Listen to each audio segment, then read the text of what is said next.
बिस्मिल्लाहिर्रहमानिर्रहीम। मैं अपनी तरफों, अपनी बॉडी की तरफों, अपनी सब डिवीजन की तरफों तमाम आने वाले मेहमानों को तह दिल नाल खुश आमदीद करना।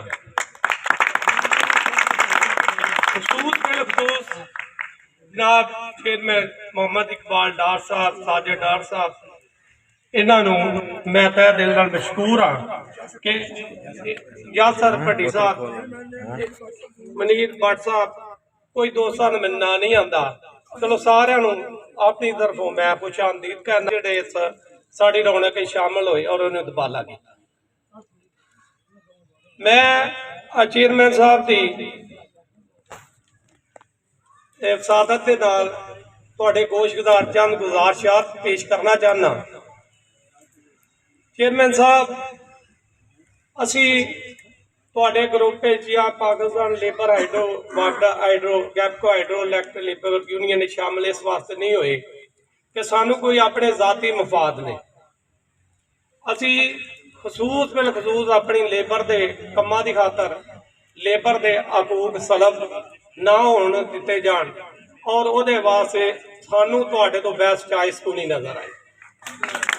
अगे भी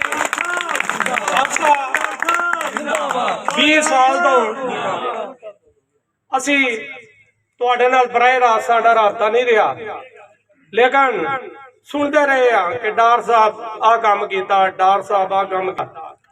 अज भी साडा ना तुहाडियां गल्लां सुन के ते दिल किया कि तुहाडे ग्रुप पे जाइए और इंशाअल्लाह इस स्टेज ते खलो के असीं वादा करने कि असीं हर वक्त तुहाडे नाल, हर जगह ते तुहाडे नाल।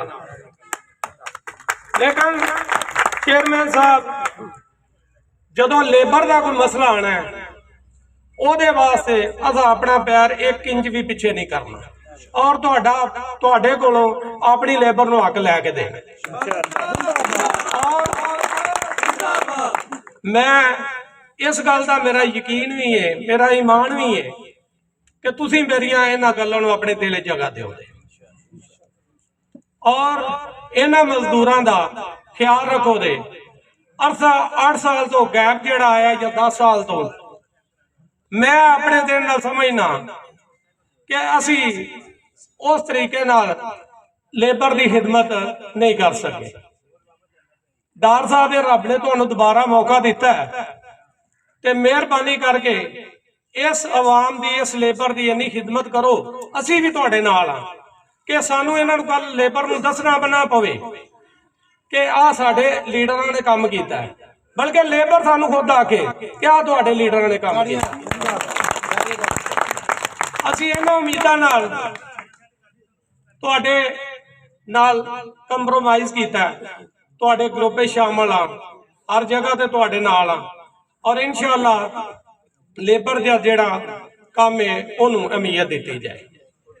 उस तो बाद मैं अपनी सब डिवीजन के दोस्तों नाल अर्ज करना कि असीं तुहाडे भाई हाँ, बाहरों कोई नहीं आए, ये सब डिवीजन का हिस्सा वा। तुसीं साडे कोल पवो, अगर साडी गल कोई गलत लगती है तो सानू दसो।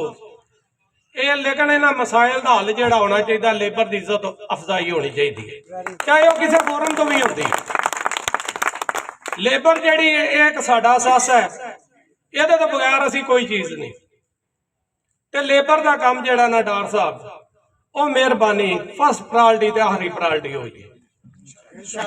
मैं फिर आए हुए तमाम दोस्तों नूं अपनी सब डिवीजन के स्टाफ की तरफों, अपने दोस्तों बाप की तरफों, अपनी बॉडी की तरफों खुश आमदीद करना।